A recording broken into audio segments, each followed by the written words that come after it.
আগামী মাসে হবে আইপিএলের ১৯তম মৌসুমের খেলোয়াড় নিলাম।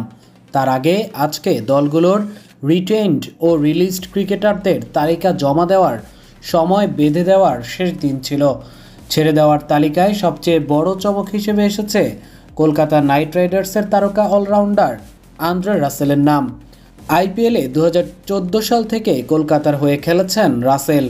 ২০২৫ সালের মেগা নিলামের আগে ১২ কোটি টাকায় এই তারকা ক্রিকেটারকে ধরে রেখেছিল ফ্র্যাঞ্চাইজিটি। ২০১৯ আইপিএলে টুর্নামেন্টের সেরা খেলোয়াড় হয়েছিলেন রাসেল।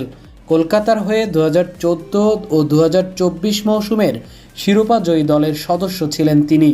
গত মৌসুমে ১০ ইনিংসে ১৬৭ রান করেছেন ১৬৩.৭২ স্ট্রাইক রেটে। বোলিংয়ে ৯ ম্যাচে ৮ উইকেট নিয়েছেন এই অলরাউন্ডার।